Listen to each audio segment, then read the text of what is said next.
Okay. Wow. Okay. So I hope everyone can already hear us. Yeah. Hello, Yeah. our audience. Yeah, and we are ready to introduce you into the next installment of our Jidan Academy presentations that we are running with guests from the DeFi world. Today we have Faku from Earn Finance, who is joining us, and he's going to show us his perspective on the protocols that we're going to describe today. Also here with me is Alexei from he's our lead brain behind Jidan Capital, and I am Alex. I'm leading development here at Jidan as well. So I think we are ready to start. And today the topic is DeFi basics, and basically we're going to go through different protocols that are currently in DeFi space. We're going to go through brief history of what was happening, how it all came to be, etc. And let's just dive in. So the current state of DeFi, it all started with the DeFi craze of 2020, the so-called DeFi summer, when there were so many new projects starting off, booming, etc. And from that point, we moved actually to insane numbers, like the DeFi TVL, total value locked, peaked at around 250 billion US dollars in value in November 2021. From that point, we've been slowly declining because of the market conditions, etc., all the uncertainty, but still projects are being created, new forks are being created, etc.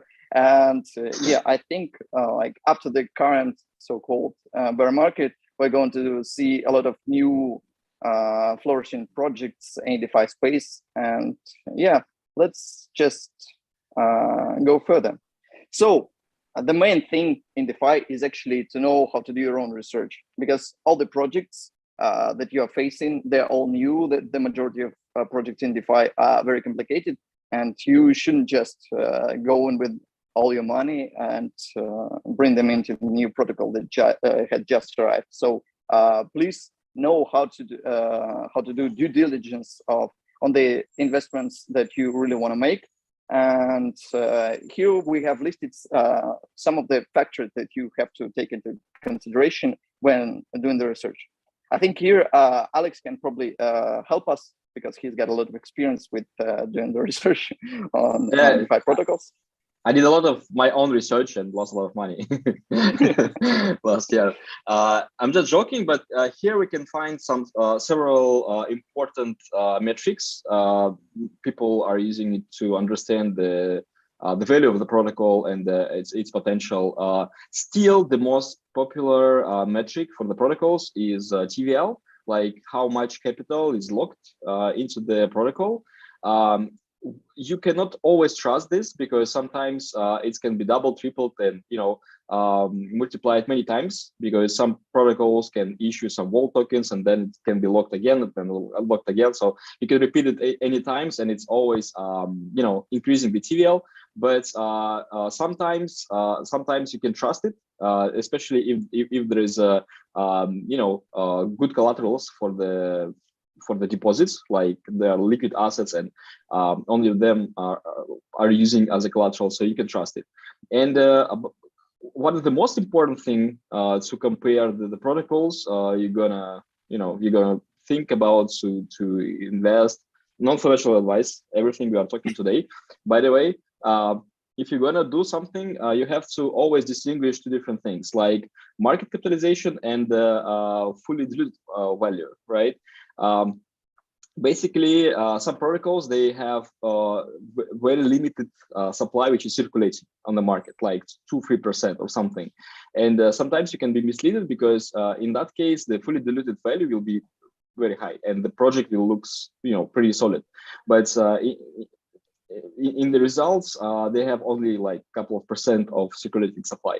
So you have to always compare both. And in our case, it's better to focus on market cap instead of fully diluted market cap, because if they are same, this is kind of amazing project. For example, Yarn Finance, they have exactly the same. They have market capitalization same as fully diluted market capitalization, so there is no locked coins which can be released someday and drop the market. So take care about this. Of course, there are many utilities for the coins, like how protocol is acquiring the fees from the users and distribute across the holders. So this is a value accrual or fees accrual approach. And some protocols, they have incentives, like it can be their own coin called farm coin, or it can be the incentives from the projects they have integration with. It depends, right? So most of the coins are using as a governance here, and you also have to take care about this, because sometimes the governance has less sense. For example, Uni, you cannot do anything with that. Some has more sense. You can do proposal, you have enough threshold for that. You can actively participate in the protocol. So you can choose whatever role you're gonna play as a community member in those protocols. Let's go. Yeah, so here we go. This is basically just some numbers about how the TVL is growing in DeFi, and as well as how the number of exploits explodes rapidly. Like even last year, we've seen this year. I mean, like it was 2-3 months ago that we've seen the wormhole hack, etc. Like okay, this is not like DeFi per se, but anyway. One thing here, one pause here. If you look at the charts, you can find that most often DeFi is actually two things, like lending protocols and DEXs. I mean, in terms of usage, of course, we have a huge area for the yield farming, but most often it's somehow connected to the lending or trading, right? So on this chart, you can find lending and DEXs as most popular sector in terms of everything, any metrics. Let's go. Sure. And this is like the entire DeFi market, token market caps. We see them shrinking a bit, but the proportions stay more or less the same. Yeah, but anyway, like hopefully it's gonna go up really, really soon. And what about blue chips? Yeah, we can see how much money different protocols generate, and from these figures we can see that Uniswap is like one of the kings here, as well, like Sushi, Aave, Compound, Maker, and others. But Uniswap is definitely dominating the revenue game here. The interesting moment here, Uniswap is not sharing revenue, right? Exactly. But nice. Yeah. Nice. But by the way, we can't hear you. I think you're muted. Like if you. Oh yes. I didn't want to interrupt you. Yeah, no, it's fine. Yeah, no problem.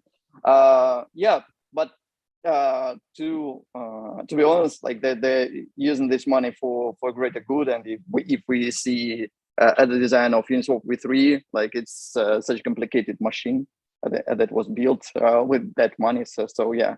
They definitely drive innovation. It's a shame that Uni v3 can be forked easily because of the licensing issues. But anyway, like the services that they offer, they're really good. Yeah, basically some more figures about the markets. I don't think we should go in depth here. Stable coins. Okay, so anyone has anything to add here? Yeah, I can explain. Still, despite the DeFi, despite the product market fit for that, most money in DeFi are still in stablecoins, in centralized stablecoins like Tether, USDC, BUSD, and it's something strange, of course. But if you look at another chart, you'll find that the centralized stablecoins or semi-decentralized stablecoins, because some of them they have fractionally collateralization from the USDC or something, right? But anyway, the algorithmic ones, the collateralized ones, is also gaining attraction, and it is actually good. And in the end of these talks, we'll talk about why protocols like Frax or DAI even exist. Even especially if they're using USDC as a collateral, and it's kind of vicious collateral. Like, what sense? This is a pretty important topic right now Yeah, but we can see new hope here. I mean, the stable coins which has potential to be decentralized, to offer something new, they are starting getting traction finally 2 years ago. Let's go. Surprisingly, in the spring of 2022, some of the 4 others coins dropped here. What happened? But take a look. It dragged a little bit the others. So some people exactly. die meme. It's like, what, guys? You're going the other way around. Yeah, really strange and interesting. Okay, and the protocols. So if we take a look at Uniswap, we already touched upon it a little bit, and yeah. UniV3 is an interesting instrument because it allows you to control the liquidity in different ranges. Because in the traditional AMMs, like in Uniswap V2, which is basically the base of a lot of DeFi throughout like all the chains, because it's an easy implementation. It's really easy to fork and like get it running straight away. But there's a problem, a very big problem of impermanent loss that we've got here. And Uniswap allows you at least to have some control. Uniswap V3 allows you to have the control over how much liquidity you want to see in every range, like for example, with the price of token from 1 USD to 2 USD, etc. So yeah, we can see the market cap is insane and the trading volume is also insane. There is also SushiSwap that started as the Uniswap V2 fork with an interesting approach. Actually, it was a vampire attack. You can see many videos and read articles about it, but basically, first they allowed yield farming for liquidity provider tokens of Uniswap V2 protocol, and then just made it so that it's fairly easy to move liquidity from one protocol to another and start earning additional yield from the liquidity you provide in the form of sushi tokens. Since we've got a lot to cover, I don't think that we should go in depth on these protocols. And actually, we already covered it in very, very big details in one of our talks at Ethereum Dubai. So you can check out the YouTube video. Myself and Ilya from our team, we've been presenting about 6 different DeFi protocols, how to work with them, etc. All the little details. So it's better to check out that video. And then Curve and stablecoins. Yeah, it's my part. It is my part. So we can use Sushi or Uni to trade different assets, right? Like exchange one to another. But most often we have a slippage issue. Like Alexander, can you move? Next slide. Where? Here? Okay. Yeah, here. We have a problem of slippage, right? Then you're exchanging one asset to another assets, and in the results of the balance of both assets become unequal. You have slippage. You cannot trade by the same price as you supposing to trade. And for the volatile assets, it's kind of okay. I mean, you can exchange Ethereum to Bitcoin back and forth that, and nothing will be hurting here.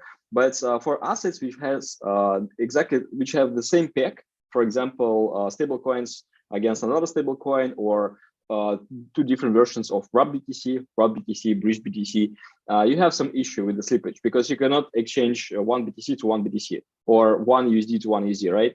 You have a slippage issue here, and for that type of assets, Curve is actually has been created.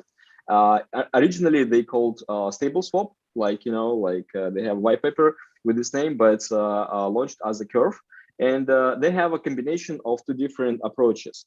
At the same time, they have classical parabolic curve, like it's also called CPMM, constant product market maker curve, and they have a flat part for it. So, and basically the curve is a combination of parabolic and the flat part. And by playing with the parameter, which called A, you can actually, for different types of stable coins, you can create something like flat in between, and then slippage outside. Then the pool is more or less balanced. I mean, not too big imbalance. Let's assume that token A and token B, we have like imbalance not more than 80%, like 80% of one coin, 20% another coin.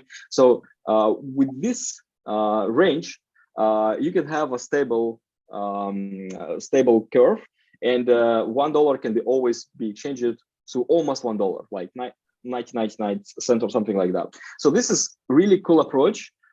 Because it's actually solving the issue of slippage for the users, and for them it's always better to do trades in the decentralized exchange like Curve than going to the Sushi to exchange one stablecoin or one pegged assets to another pegged assets, because they are actually facing the slippage issue on Sushi. Curve is solving that. But again, be careful with the balances, because sometimes some projects, they're increasing balance too, like they're increasing parameter too high. For example, meme. If you look at the meme is like meme has huge imbalance. I forgot how much, probably like 90%, 95%. Faku, do you remember how much meme has? No, I haven't checked the pool lately. With the whole stable coin thing that happened, it's been moving around a lot. Yeah, you have to check all the time. From the practical perspective, you have to check it. Why? Just because if you look at the chart, for example, curve here is okay, it's kind of balanced. But if you look at the stable swap, Sorry. If you look at the stable swap, you can find that it is flat, but then there is a huge imbalance. The slippage increased dramatically, like really, it just like 10%, 20%, even 100%, right? So it's extremely dangerous to trade. Then the pool is imbalanced. I'm not talking about meme is not secure or something. You have to make your own decision, but always look at the balance, right? Curve is not a silver bullet here. It's not promising you the stable price for whatever conditions. It's always important to understand how pool is in balance, how big the parameters here, which is flattering the curve. And if you think everything is okay and it's risk is affordable, you can provide liquidity there, because you can provide both sides or one side's liquidity there, or you can do trades, whatever. Like you can use it. But yeah, the solution is pretty important. Next slide, please. So, sorry, Alex, I wanted to say one little thing, that yes, slippage is bad when it's negative, but sometimes when you want to trade the other way around, you can get positive slippage. So it's good to check, because maybe you want to exchange DAI for meme, because we're using meme as an example, and you're going to get more money than one DAI, one meme. So it's good to check which side you're playing, and maybe you can get a bonus. Yeah, interesting. Yeah, sometimes I notice there are some rare things, like stablecoin is, like DAI is more expensive than the Tether or something, and of course you can use it. But I think it's more about like arbitrage traders, right? Like actively. It happened with the stake ETH. It happened that you received like a 5% bonus when exchanging for ETH, or all the way around. It was like crazy. It was actually really good for doing it like in a retail way. Yes, but only if you gonna wait, right? Only if you have already have a big position in ETH and gonna wait for like a year, right? Yeah. So on this slide, you can find that why people are even like using dexes like Curve or Sushi or Uni, because they have an ability to acquire the fees, the trading fees. So it's called liquidity mining, right? So we don't have to mess up both terms. We have liquidity mining and liquidity farming. Those are two different things. Liquidity mining means that you are providing both assets, and people are doing trades, like they exchange one to another. And the DEX has some fees for every trade on both directions. And as a liquidity provider, as a market maker here, basically, you can attract those rewards for your participation. This is liquidity mining, and you became liquidity provider for that. But sometimes it doesn't work. It does work in terms of practical experience. Why? Because sometimes we can have a huge pool, like billions within the pool, but the liquidity utilization can be really small. I mean, people are not trading too much, so there is no volumes for that, there is no fees for that, and we need some extra incentives here, right? We need some extra some approach to keep liquidity inflow into the pool. So we have farming, and the curve has CRV farming. What is CRV? CRV is a governance token of curve, which is basically using as a reward for those who is providing liquidity on curve, right? And because of curve governance nature, CRV governance holders, they can vote for different parameters, like how much APR must be on different pools. And this is actually pretty interesting game. It's called Curve War. Probably next week we'll talk more about advanced DeFi and such wars around, some aggressive cases there, some protocols on top of protocols like Convex. So yeah, but the topic is interesting. The CRV is basically the reward coin, and the protocols like Yarn Finance, they are utilizing this utility to implement strategies on top of it, like you are providing same assets and rewarding same assets as well. Faku will explain a bit more in the end of this presentation. Let's move. Aave. One of the biggest protocol here is Aave. We were talking before that in DeFi we have two main sectors. First is trading, another is lending. I was always thinking about why people even doing lending. Like what like it has no sense, right? It's basically exchanging one token to another, but you are using like over collateral to do that. And but after that, like after a year of practicing, I understand the main reason for that. Alexander, next. It's actually a nature of the margin trading. An example is pretty simple. We have two different participants in Aave, in the lending protocol. We have depositor. Depositor is just a guy who can, who has extra liquidity, and he can provide this liquidity for others for any, purposes. And we have borrower, and the active participant here is actually borrower.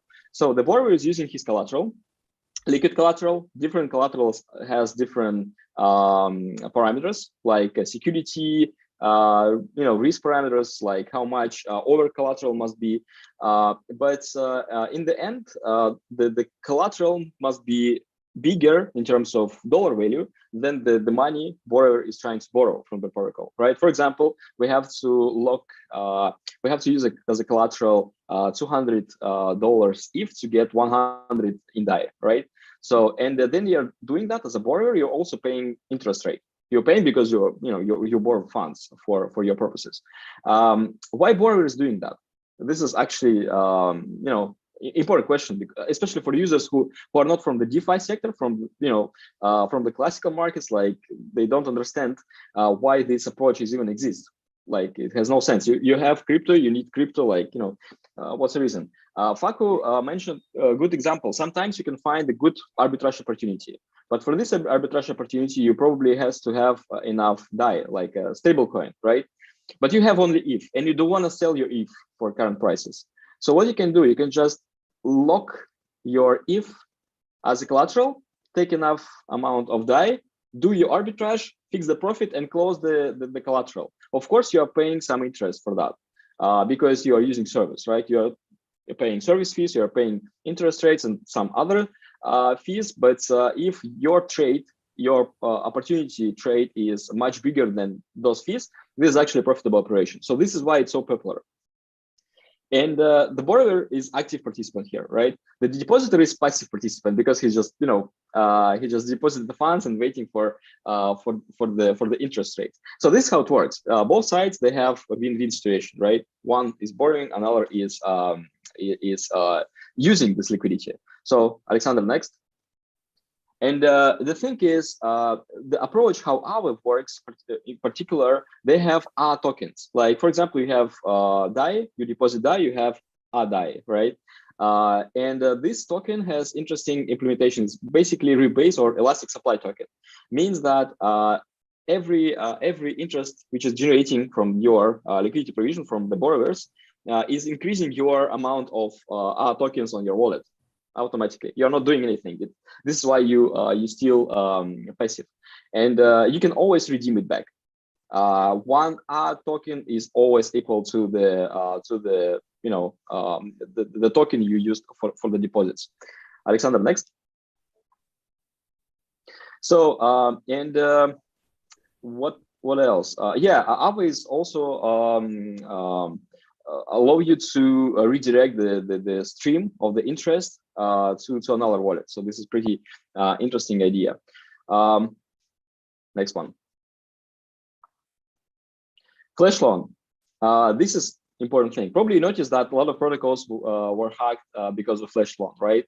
And the attacks sometimes are pretty aggressive, and people are asking questions like how attackers they manage to have so much funds, like hundreds of millions of dollars for exploits. And the answer is pretty simple. The flash loan, the Ava is offering you a way then you can borrow, do something like any transaction in different protocols, and you don't have to use the collateral for that. If you are doing that fast, if you are doing that within one transaction, right?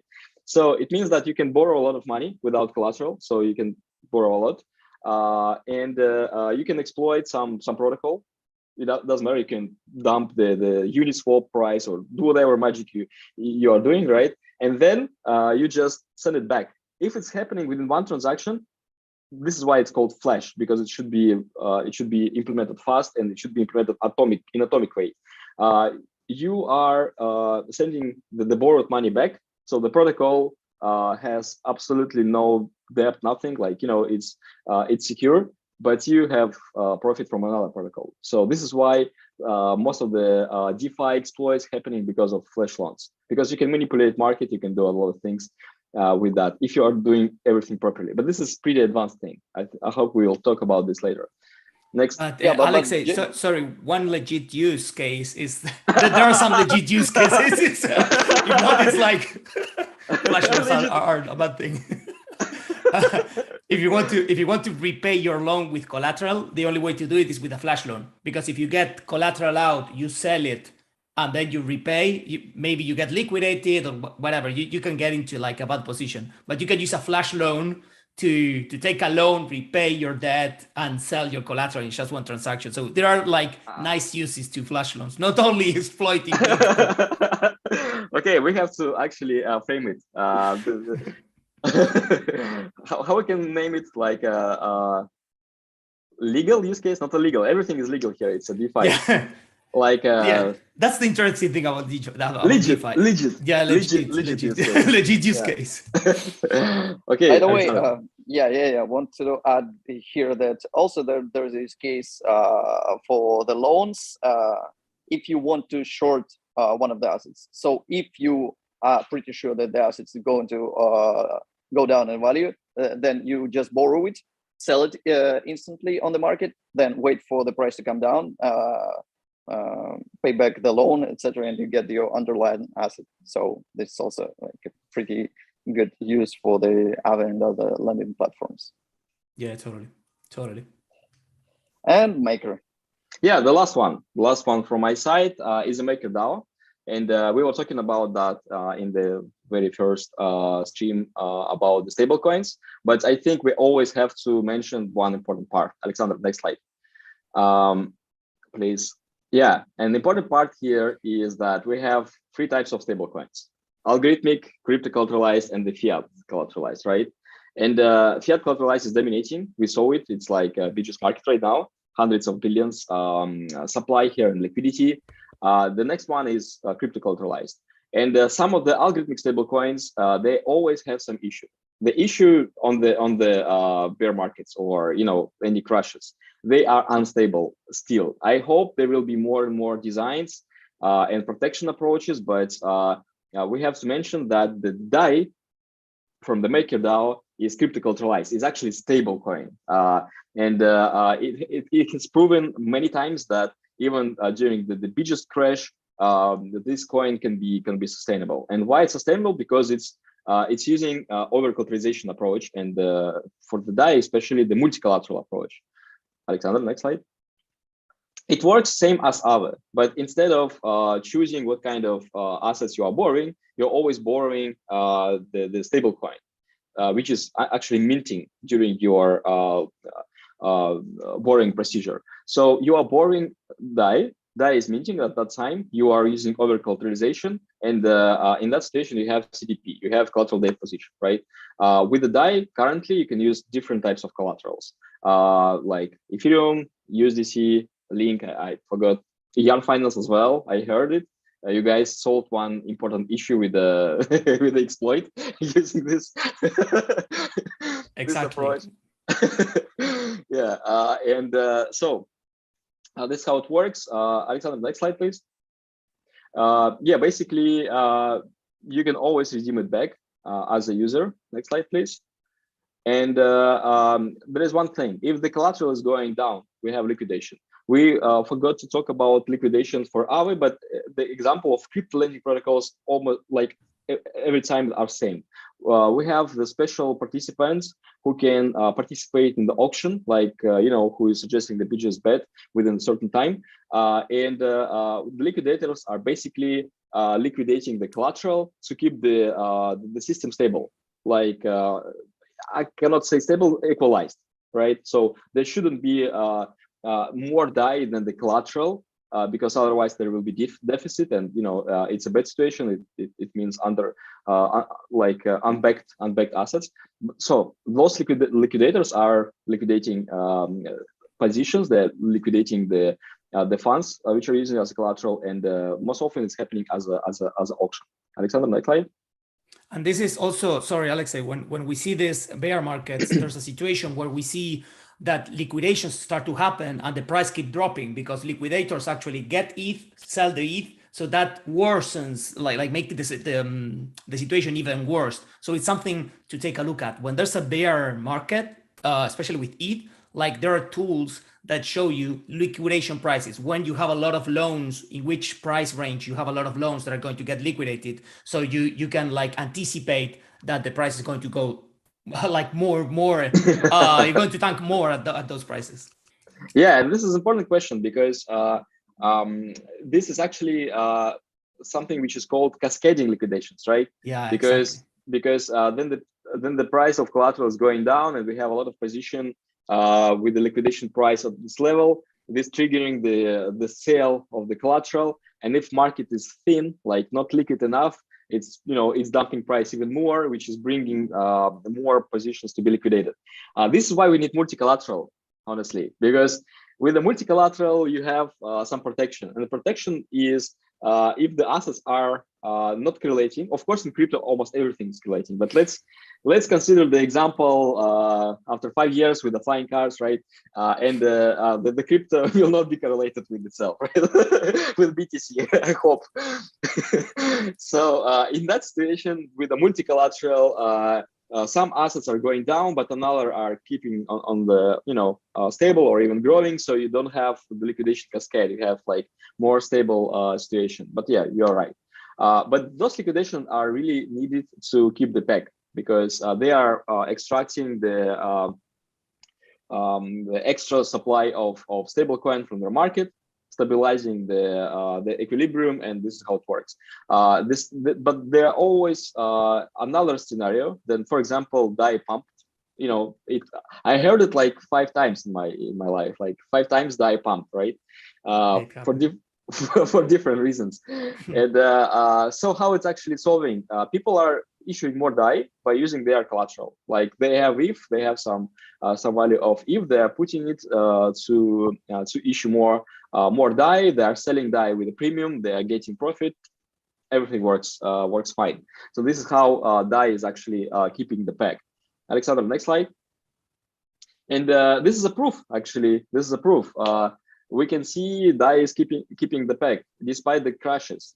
This chart until the June, but it's always dollar. Next slide. Despite the fact the Ethereum is going down, like from 4K to 1K, right? And how it's possible? Because of liquidation, basically. Next slide, please. Yeah, and this is actually how you can check how much how many liquidations happened and how much money from the collateral being liquidated.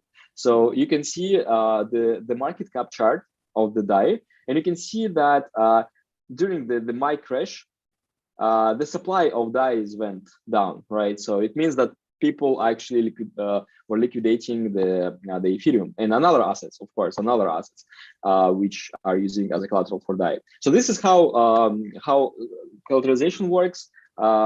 If you have more localization ratio, or you have more liquidation ratio, which is always bigger than the collateralization ratio, you have some kind of buffer, right?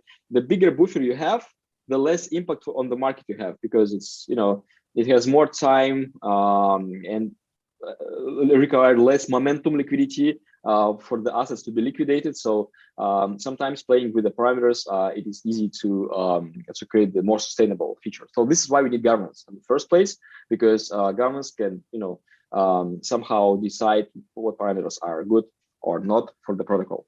And the next one will be Yarn Finance. We were talking about yield farming, so let's speak about yield farming king in DeFi. Okay, thank you for the title. That's really good. I will go over like the boring part, a bit about the story and why this was born. It's there was this guy Andre that was investing some money for him, and family and friends started asking, "Hey, invest this for me, do this for me," and he was like, I got to do all these transactions, so let's create something that is going to do it automatically. And that's how it was born. He decided to do something because he was lazy. And and what the only thing that Yarn did at that time was choosing between lending markets, not only Aave, but others, DYDX and Compound. So every time a user deposited, it changed to the best lending market, which was cool. But then what happened is that Curve was born. So the thing with Curve is really, really cool, but they have their incentives in CRV. So let's say I'm a user, I deposit DAI into Curve or DAI USDT, whatever, stablecoins. I want to accrue interest in stablecoins. What's CRV? Like users, it's like, I don't want you to start earning random tokens in my wallet, or worse, having to sell them because it's expensive to sell them, especially in Ethereum. So yes. Yarn comes to solve that. So what we do is actually we farm and we harvest all the rewards, because in Curve you not only have CRV, then you have other governance tokens that are bribes. So we harvest all those tokens, we sell them for more of the coin that you deposited, and we compound the interest. That's really cool because you can socialize the gas cost, which is good. And also we have a way of selling that you don't hit much slippage. We sell little by little. We have an automation. So that's the nice part. That's pretty much Yarn right now, what we're doing. But I have a question here about Yarn. Like right now, the absolute winner of the yield farming is basically the Curve, right? For the Yarn strategies, or we can see some new player here as a base yield generator for the Yarn balancer. So the balancers start being more popular for that purpose, right? Yeah. Right now they are starting to get into something similar than Curve, and that's quite the new thing. And anyways, I think that the ecosystem changed a little bit, because during the DeFi summer, you had a lot of opportunities that were risk-free, like you deposit stables, no risk at all, and you receive random tokens, food tokens on top. So yes. That's free money, practically free money. Right now, you gotta be smarter than that. So we are starting to do like LPs, ETH USDC, for example, providing liquidity there, and we have to hedge that position with options. This is getting advanced, but it's like to hedge the price exposure and the permanent loss, because our vaults are up only. So yeah, that kind of more advanced strategies. We're starting to do that because it's the only way to get more yield. Like the easy yield, it's kind of gone. Yeah. So you think, but do you think it will appear again? Like after 2 years, same thing but new name. Probably the next wave. I don't. You know what? I don't know what's going to attract the next wave of users, because the DeFi summer, it was crazy, but actually it actually attracted a lot of new users, a lot of new developers, a lot of new people that were doing something different in the real world, and they came to DeFi because there was a lot of money, and some of them stayed, and they are gigabrains, and they are doing really cool stuff. So what's going to attract the next generation? I don't know. I'm really bullish on options in general. I'm not like a degen trader in the real world or anything, but I think that options are going to enable to build more products on top, like these more sophisticated strategies, insurance, IL protection for real, not the Bancor one that is not here when it's happening. But sorry, I had to say it. Like it's going to enable more products. Like it's going to be an important Lego. That's what I think it's going to attract some users.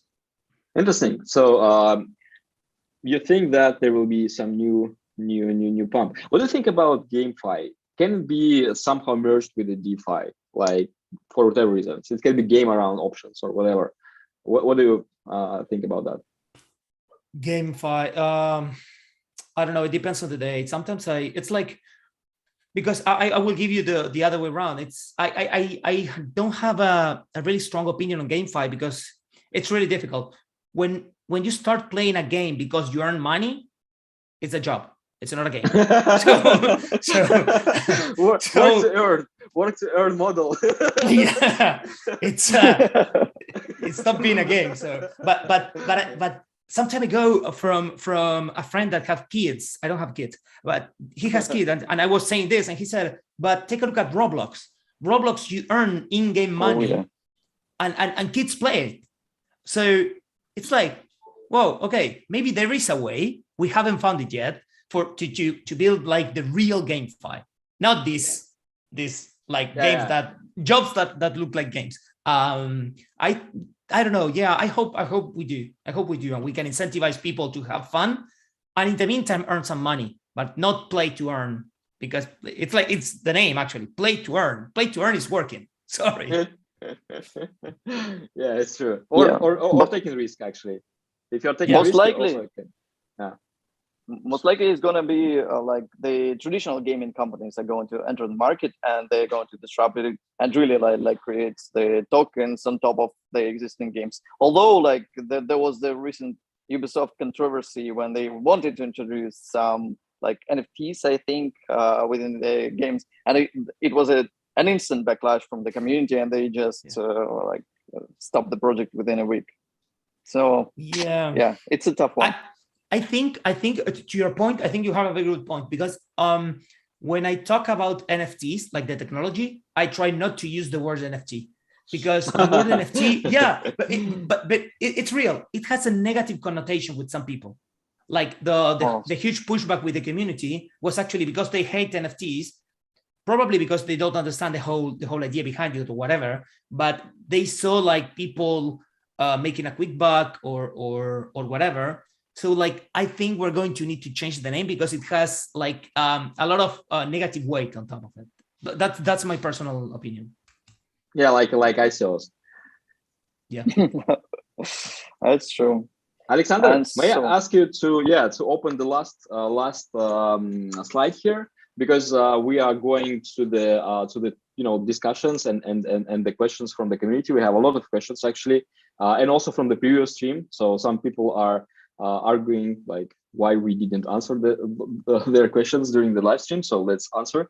And of course, the trendings right now around layer 2s. I'm not talking about like expensive layer 2s. I hope Arbitrum will somehow decrease the fees, because yesterday the situation was pretty strange. Like Arbitrum fees being like more than the Ethereum mainnet. It's kind of weird. Like, of course, it's scaling. It's more like probably faster, but it has no sense if the layer 2 has more fees for the transactions. But anyway, layer 2 is something big for the Ethereum, and not only for Ethereum, for the whole DeFi, because protocols can be easily deployed on those layer 2s, and level boost adoption, of course. So right now, Faku, I have a question. Yarn is deployed on Arbitrum, right? Yes. Only. Right now, only on Arbitrum. Any plans to deploy it on another layer too? Yeah, we're planning to deploy another layer 2. The other layer 2 right now that we can deploy is Optimism, but yeah, we're working on it. We're actually working on it. We want to be chain agnostic and we are like Ethereum maximalists. So, is it possible for the layer 2 developers somehow push it from their side? For example, deploy contracts or do audit or whatever help needed for the Yarn to be deployed on it? Yeah, it's difficult because you have. Yeah, of course. Like the first answer is yeah, of course. We really love to involve the community and people from outside in helping us do it. That's really important. But I think that it's much more important to be there after we deploy, because to deploy the basic infrastructure, you need to know like really, really well how the system works. But afterwards, that is when we start looking for strategies, new yield, etc. We need like yield hunters or something like that, like people that know the chain really well and they can look for projects, because it happened to us in Arbitrum, in Phantom. It's like forks are going to be there, so you gotta really know the chain and know which projects are legit and which are not. So that's an important part. But yeah, reach out, and we're super open to get help. We always need it. Interesting. So institutions entering DeFi, I think it's kind of earlier still. Institutions are slow, and I think it started with the private pools or something. For me, it sounds like cringe, like private pools for like. But anyway, I know that there is a use case for different big companies, market makers to exchange things between themselves. So this is why they need privacy, like private pools, permission pools, I can say. But also we can find that some projects, some teams became a big institutional players, like Alameda, for example, the huge market maker here, and on others, I think that almost every bank will have its own DeFi specialized market making, because this is where money is coming from and users, and a lot of potential for new services. So this is good, and it's still underlies potential. So the next run can be connected with that as well. We will see. Insurance.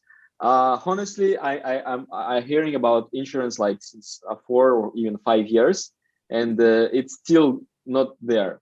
I don't know why. Probably because DeFi is too risky, and everyone understands that it's based on the Ponzi-like scheme. Like the real money is basically the money from the new guys. I'm not talking about crypto Ponzi. I'm just talking about how actually every financial market gains works, right? You have to sell the assets to new guys, and then it's going. The only thing here is why it's not Ponzi. There is no promises that it will always work. Like when you are buying assets or investing, you have a risk to stay in it for years or never have profit, or even have no losses. So it's always risk. So this works. Insurance. I've got a theory. Maybe it doesn't work because insurance doesn't work even in real life. But on chain you can actually see it for what it is. Yes. Yeah. Especially with the DPEG stablecoins, right? Who was an insurance for the Terra?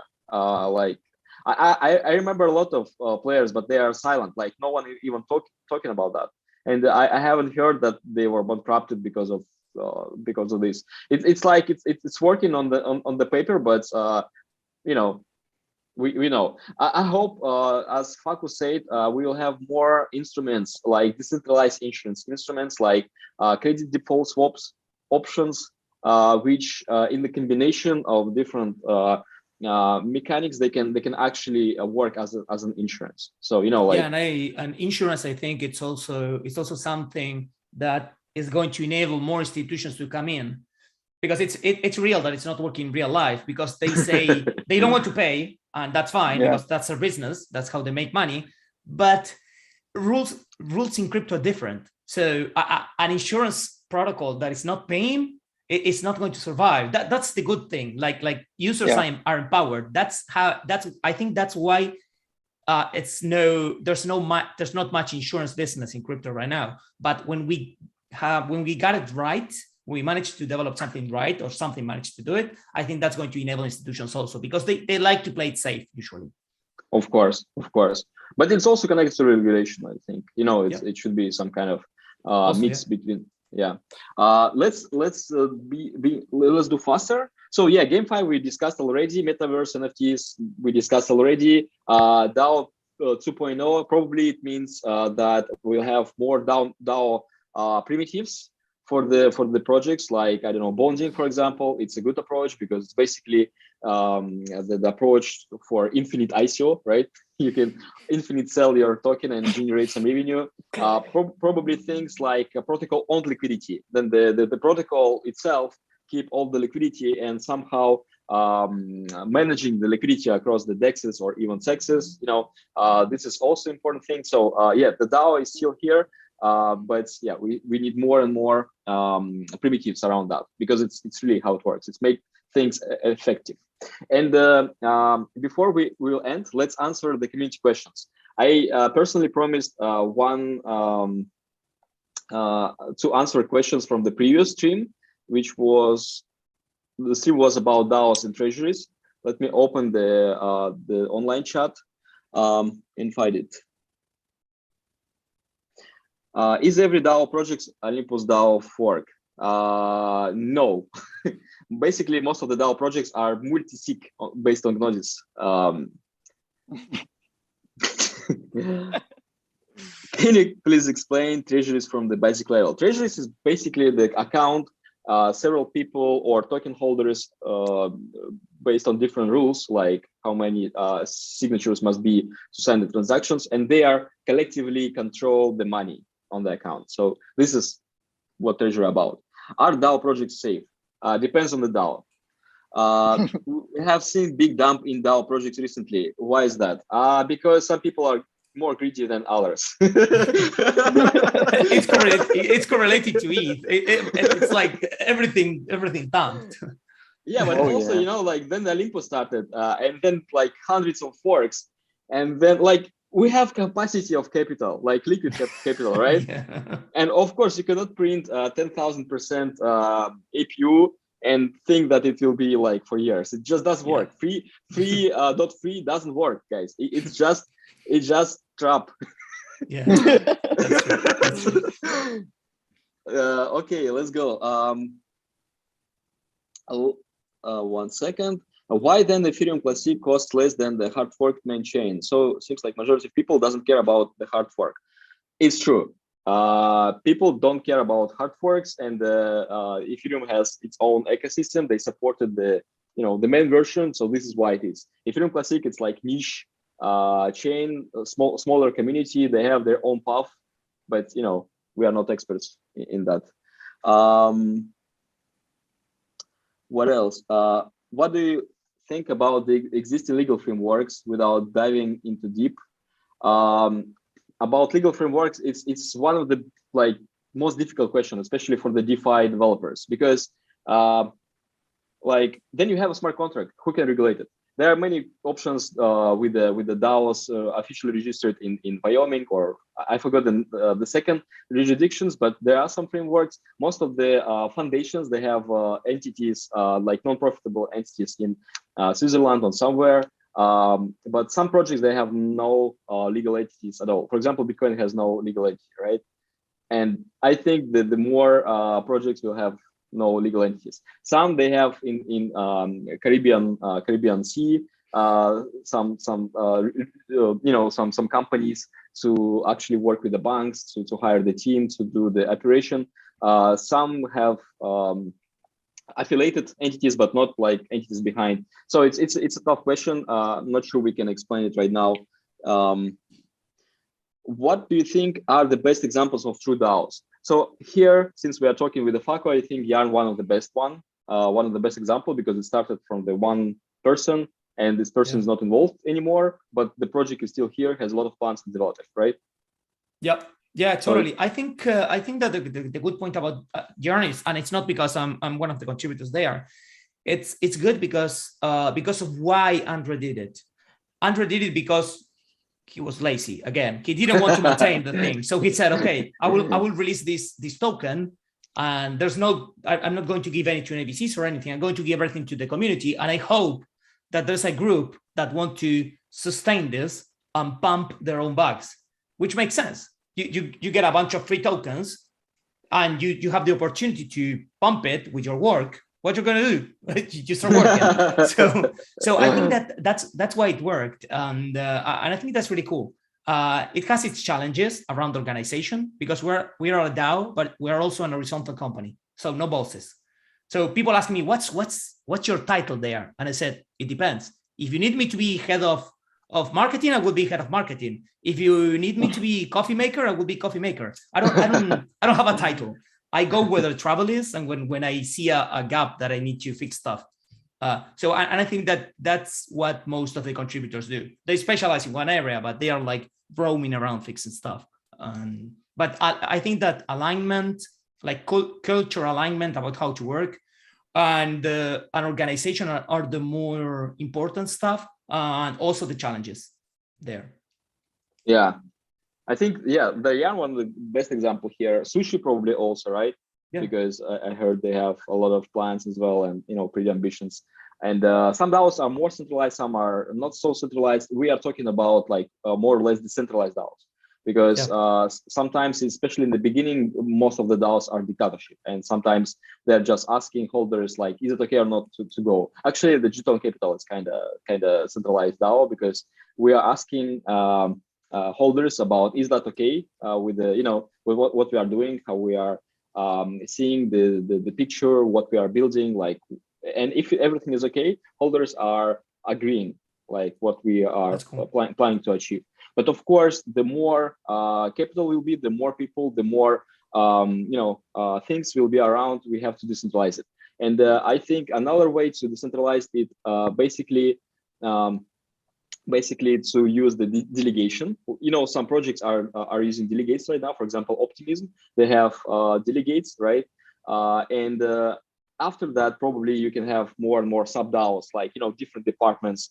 I see the future around this, around more structured DAOs. But anyway, every small project starts as centralized dictatorship, then moving to the delegation or some oligarchy, and then going to the more advanced DAOs. So depends on the stage. What's a crucial difference between on-chain and off-chain voting in terms of security and transparency? Isn't Snapshot as transparent, easiest, and cheaper on-chain? I think it depends. Again, for us, for example, for G-Town, it's enough to have Snapshot, because we are checking the community mood, we are checking the agreement with the proposal, and we don't have to have on-chain. For the protocols like Curve, because they are using CRV as a tool for changing the APUs for the economic changes. Of course, on-chain governance is important. And I forgot about Yarn. Yarn has on-chain governance. We're using Snapshot because because if users have to pay, we have enough voter apathy. If it's free, imagine if they have to pay the fees to vote. So that's why we moved to Snapshot, and we don't. It's like you vote and then the multisig have to execute. It's not that something that executes automatically for now. We are trying to improve that, but so we use Snapshot. Actually, in favor of this model as well, because it creates two levels of decision making. You can, like, anyone can do the proposal, right? If it's popular, it can be officially published and promoted for the for the voting. Then you have feedback from the holders. And of course, because it's not automatically executed, there is no governance stack possibility. Because you can just, somehow as a team, as a multi-sig provider, as a delegator, whatever, key member of the protocol, you can explain why this voting been attacked, right, by the, whatever malicious actor. And you have another border, another frontier. Then you can make the proper decisions about the protocol changes. So I think there should be some kind of combination, and automatic execution only for some secure actions like stop. right? For example, there can be danger of the protocol exploit or economical model exploit or whatever, black swan, right? Sometimes it's better to stop everything than to keep working. For example, Terra Luna has no possibility to stop, and it was just dumping like every day. No, but it idea. happened to Compound. Compound, they made a mistake in the implementation of one of their things that they implemented, and when that passed, that got executed, and that worked the rewards for a while until they were able to fix it. Yeah, there are some risks to automatic execution, but in the end, maybe it's what you want. So they don't have to trust the multisig to execute their decision. I don't know. I don't have, you have pros and cons in both scenarios. Yeah. I'm finishing the questions. There is a question about plans for Gton to move on the layer 2. Actually, we are building layer 2, which is using the stablecoin as a gas fee. Any plans? Okay. Pretty interesting question. Like, what will force people to leave their job and work on the DAOs? Yeah, it's unexpected.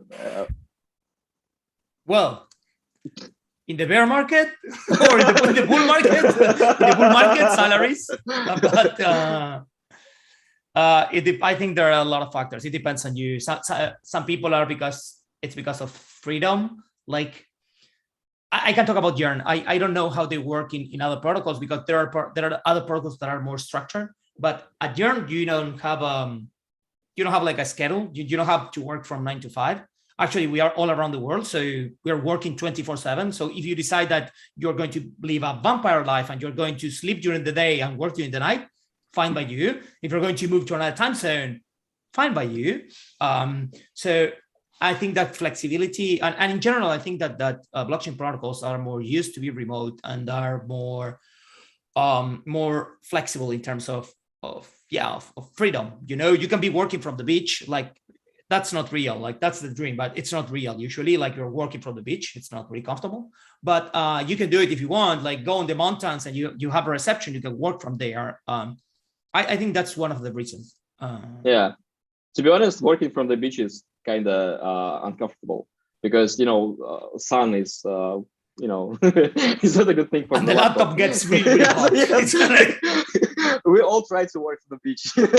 Unfortunately, it doesn't work. Okay.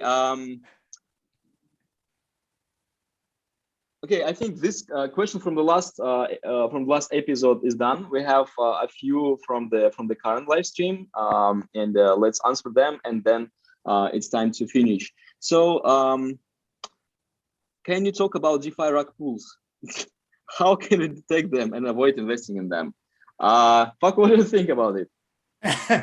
Look, I think that you made a really good point at the beginning with the things you have to analyze to do your own research, and I think that's really, really important. And also the point, because this is something that really stuck with me when you said it, that do not always trust the TVL, because I've seen rug pools get $50 million overnight during DeFi summer, and you say, okay, that's $50 million there. Let's say PIN. No, it's like, check that the team is well known. Check that there's a real utility. It's not just another random project that gives you rewards.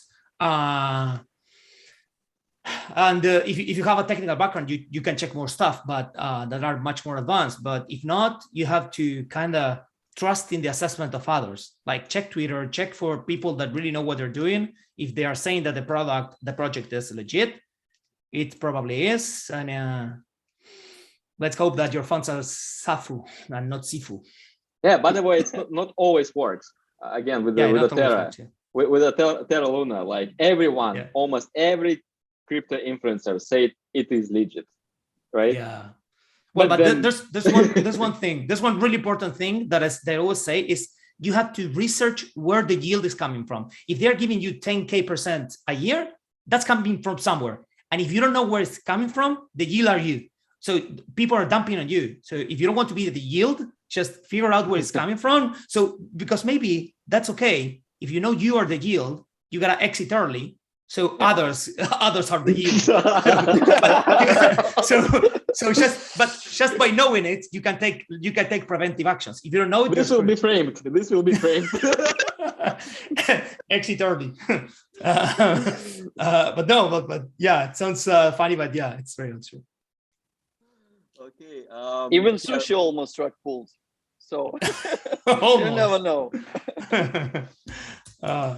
Yeah, but it was weird then it started, to be honest. Like I remember that days. Like it was like 2 days of tweeting, and the TVL were growing like crazy, like hundreds, millions there, and nobody even understand like what really happened. Like just a weird web page with a farm and with the promises of something. It's like, yeah, it was really weird. Yeah.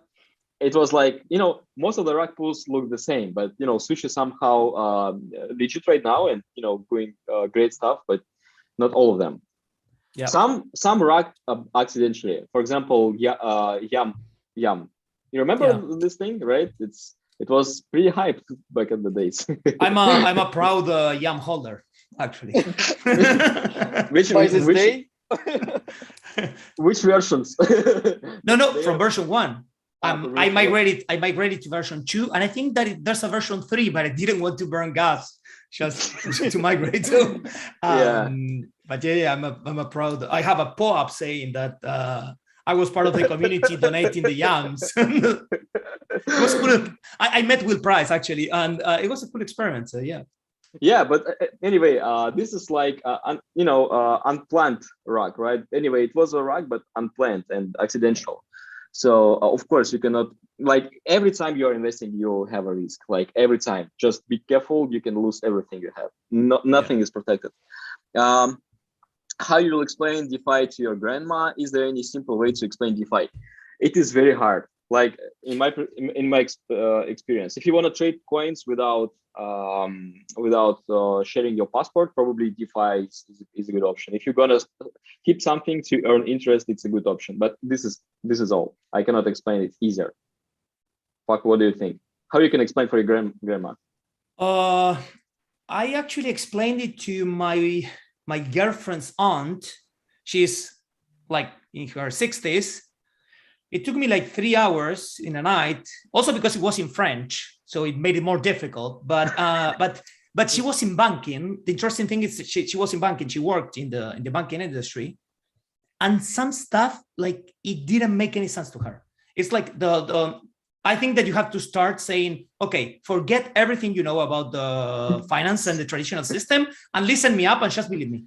Because some stuff I cannot explain to you deep enough to give like how the whole thing works. So just forget about everything and then explain how it works. But for me, the one-liner, it's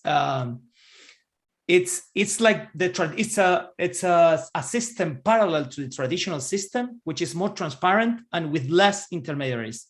Because it's not without intermediaries. That's not true, because you have layers of protocols and whatever, but with less intermediaries.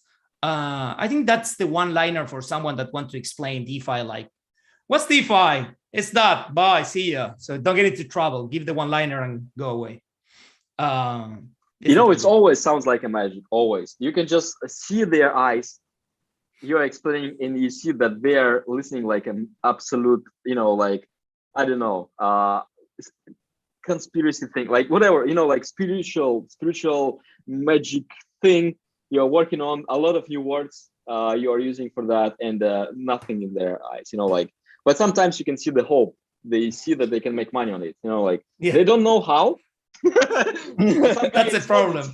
Yes. That's a problem. No, or the first question is no, but that's backed with what? What do you mean? Yeah, like fiat money is backed with gold. And no, sorry. Okay, let's start again. I told you, forget about everything because fiat money is not backed with gold. So it's like fiat money. It's an agreement. I give you 1 Bitcoin and you give me $20,000. If you don't want to give me $20,000, you say you want to give me 19. Okay, now Bitcoin is worth 19. It's like fiat money. It's an agreement. I give you 100 euros and you say, okay, this is 100 euros and it's worth, I don't know, X amount of packages of rice. And that's how it works for me. But yeah, be ready. The first question is going to be that. Yeah, and I think that the question is not about DeFi. I think 99% people don't understand how finance works. Same with the baked by gold, baked by whatever. They don't understand inflation. They don't understand supply demand thing, or how loan market works. I mean, debt market works. Exactly. It is difficult even for the finance to explain. Sometimes you can just say this is another way of sending dollars. Like really, most of the people are just sending Tether or USDC. That's true, huh? That's true. It's actually enough for the first use case. Will DeFi gain people trust after Terra crash? I think we talk a lot about Terra crash, but anyway, we have to because it happened. I think people will forget it because it's not a first crash in crypto. Even if it's like big one, it is not a first. And people in crypto, they have memory like for, I don't know, 1 year or 2 years. So after 2 years, even after 1 year, we will not talk about it anymore. Like really, we forgot about empty gox. We forgot about all the huge crashes. Yeah. Who cares? I agree. So yeah, but anyway, right now the trauma is big. Is DeFi really decentralized? If the answer is yes, why did Yarn Finance crash after Andre Cronje leaving? Sorry, I just No, that's fine. That's totally fine. That's totally fine. It's like I think that the first question that I get asked when I talk with someone and they say, okay, you're from Beyond Finance, yeah. What's happened with Andrew? He left? Yeah, like a year and a half ago or something. It's like he as I told you before, he's a great guy. I love him. I totally love him. But he's a really good innovator. Then he doesn't really like to maintain things over time, or not many things at least. So he really did the innovation. He helped a lot during some amount of time, but he left like a year and a half ago, and he's continued doing other stuff. You've seen like other stuff he's done. So I don't know. It's like market is irrational anyway. So. So the first question, okay, about Andre, everyone understands, and because Yarn is DAO, it's not actually stop working. It's working fine. They have a lot of plans, right? The prices are going everywhere. It's just how market works. Like liquidations, whatever. It's happening. So I'm not sure we can talk about that. But about DeFi decentralized, like, can you say something? Is it really decentralized or? Like 100% decentralized? No, I don't think that even exists. It's like an utopic position, like nobody, because if nobody nobody making decisions, if everyone is making a decision, nobody's making the decision. So it's really, really hard because it's super slow.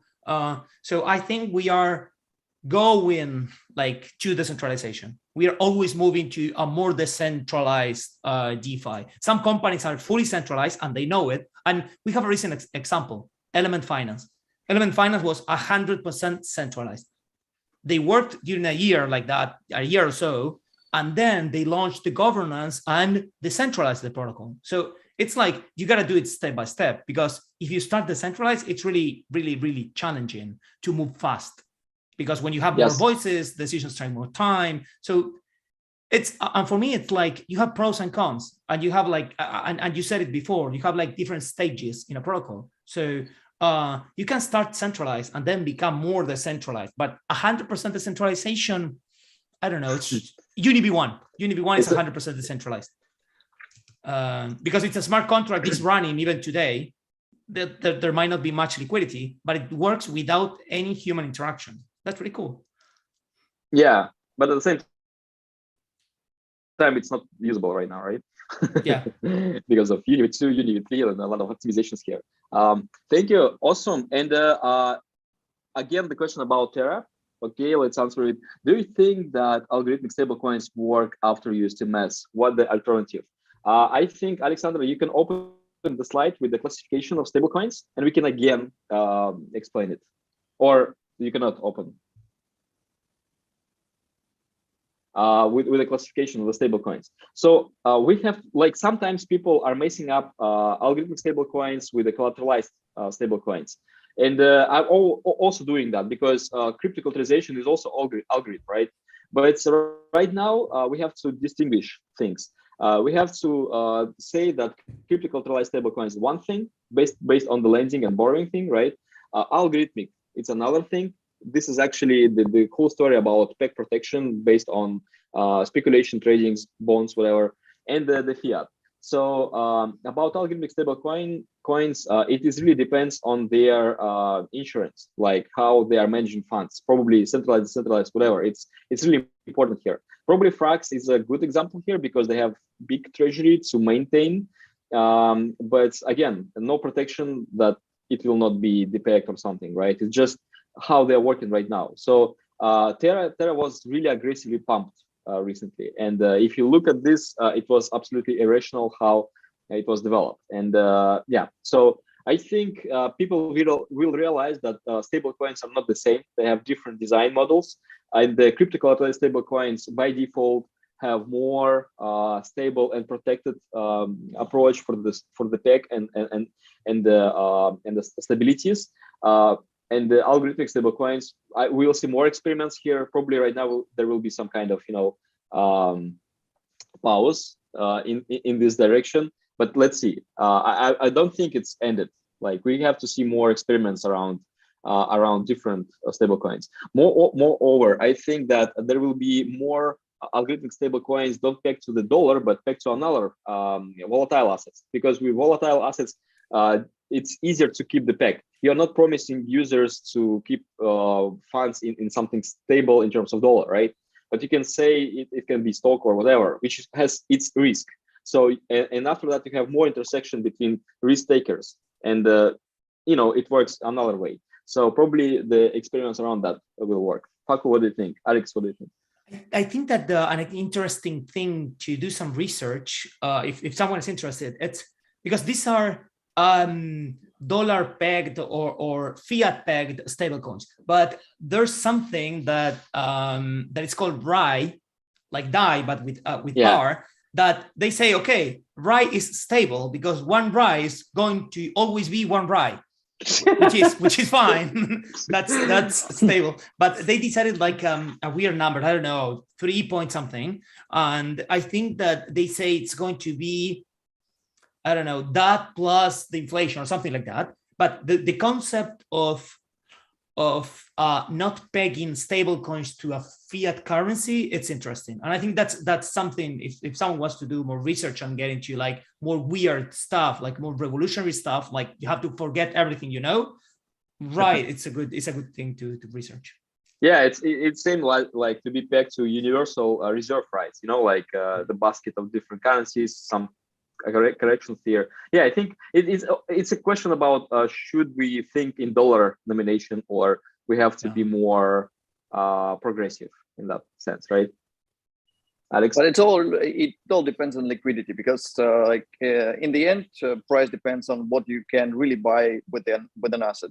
So it has to, like, if you have a RAI that can get you a loaf of bread, then it's a good measure of money, and then you can talk about some intrinsic value of that asset. But if otherwise there is no goods that you can really buy with the asset, then it doesn't make sense. So we really have to probably work on the utilization of the crypto and making sure that there are use cases and markets where you can use those assets. Yeah, it's purchasing power, right? Another weird question from Iranian-based videos. And he's asking, is it possible to have a Portuguese subtitles? The weird combination, but yes, we will think about it. Nilo Mohammadi asking, what are DeFi benefits comparing to CeFi? Paco, probably you can answer. For me, the biggest benefit is transparency. Actually, there are two that I love the most. That it's really difficult to censor. Like if you use DAI, they cannot block your funds. And transparency. Transparency, it's a double-edged sword. Like, it's good, but if you don't want people to see your assets, it's bad. But I think that the good part outsets the bad part, in my opinion. Like DeFi, that's Ethereum in general. But was it DeFi or what? What was it? DeFi and CeFi, like what's the difference? What are the benefits? Yeah, it's hard to classify it sometimes, right?